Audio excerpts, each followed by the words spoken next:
मैं तो बीमारे नबी हो, मैं तो बीमारे নবী হো, আমি নবীর প্রেমের রোগী। কথাটা আমার নয়, কথাটা হচ্ছে যুগের অন্যতম মুজাদ্দেদ আশেকের সুল ওয়াইসুল করণীয় সানি হজরত ইমাম শেরে বাংলা রহমতুল্লাহ আলাই।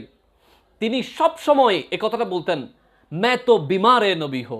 তিনি নবীর প্রেমে এমন মশগুল থাকতেন, তিনি সব সময় অজর নয়নে কাঁদতেন, ইয়া রাসূলুল্লাহ, কবে আপনার সাথে আমার সাথে সরাসরি সাক্ষাৎ হবে। তো তিনি এমন একজন ইসলামিক পণ্ডিত, ইসলামিক ব্যক্তিত্ব ছিলেন। পুরো উপমহাদেশে তৎকালীন বিশেষ করে ৩০-এর দশকের পর থেকে ৭০-এর দশকের আগ পর্যন্ত এই উপমহাদেশে যত বাতিল ফেরকা ছিল, বিশেষ করে আবুল আলা মওদুদি সহ ওহাবি, খারেজি, শিয়া, এই যে মাইক বিরোধী যারা ছিল, তারা সকলেই গাজী দ্বীন মিল্লাত ইমাম শেরবাংলা রহমতুল্লাহ আলাইকে বাঘের মতো ভয় করতেন। ১৯৫৫ সালের কথা, আবুল আলা মওদুদি পশ্চিম পাকিস্তান থেকে এসে চট্টগ্রামের লালদিঘির ময়দানে নবীজি সাল্লাল্লাহু আলাইহি ইসলামের শানে বিভিন্নভাবে এমন করে কোরআন হাদিসের অপব্যাখ্যা করছিলেন। উপস্থিত ইমাম শেরবাংলা রহমতুল্লাহ আলাই খবর পেয়ে ছুটে গেছেন ইশকে নবীর টানে।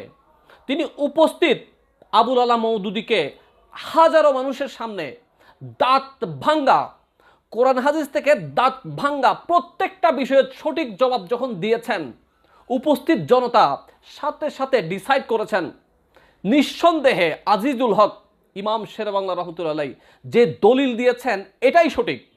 উপস্থিত জনতা বলেছেন, মওদুদি সাহেব, এখন আপনার পালা। এই যে আজিজুল হক শেরবাংলা যে জবাবটা দিয়েছেন, আপনি তার প্রতি উত্তরে কিছু বলুন। তো যে আবুল আলা মওদুদি সাহেব ইমাম শেরবাংলা রহমতুল্লাহ আলাইয়ের কাছে বলেছেন, আমার আপনার প্রত্যেকটা প্রশ্নের জবাব আছে, তবে সেটা দেওয়ার জন্য আমাকে পাকিস্তানে যেতে হবে। তখন আমার ইমাম শেরবাংলা রহমতুল্লাহ আলাই একটা কথা বলেছেন যে, মওদুদি সাহেব, আপনি কি আপনার জ্ঞান পশ্চিম পাকিস্তানে রেখে এসেছেন? এটাই ছিল ইমাম শেরবাংলা রহমতুল্লাহ আলাইয়ের হিকমত, আল্লাহ প্রদত্ত জ্ঞান। আল্লাহ রাব্বুল আলামিন তাকে এমন উপস্থিত বুদ্ধি এবং জ্ঞান গরিমা দান করেছেন, এই উপমহাদেশের সকল বাতিল ফেরকা তাকে বাঘের মতো ভয় পেত।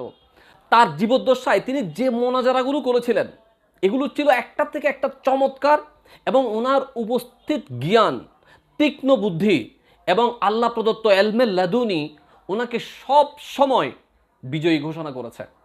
বর্তমান সময়ে যারা আল্লাহ রসুলের শানে গোস্তাকি করছে, নবী ওলির শানে যারা কটূক্তি করে কথা বলছে, আল্লাহ রাব্বুল আলামিন ভালো জানেন, যদি ইমাম শেরবাংলা রহমতুল্লাহ আলাইহি থাকতেন, এই পরিবেশটা এই বাংলার দেশে কখনো হতো কিনা।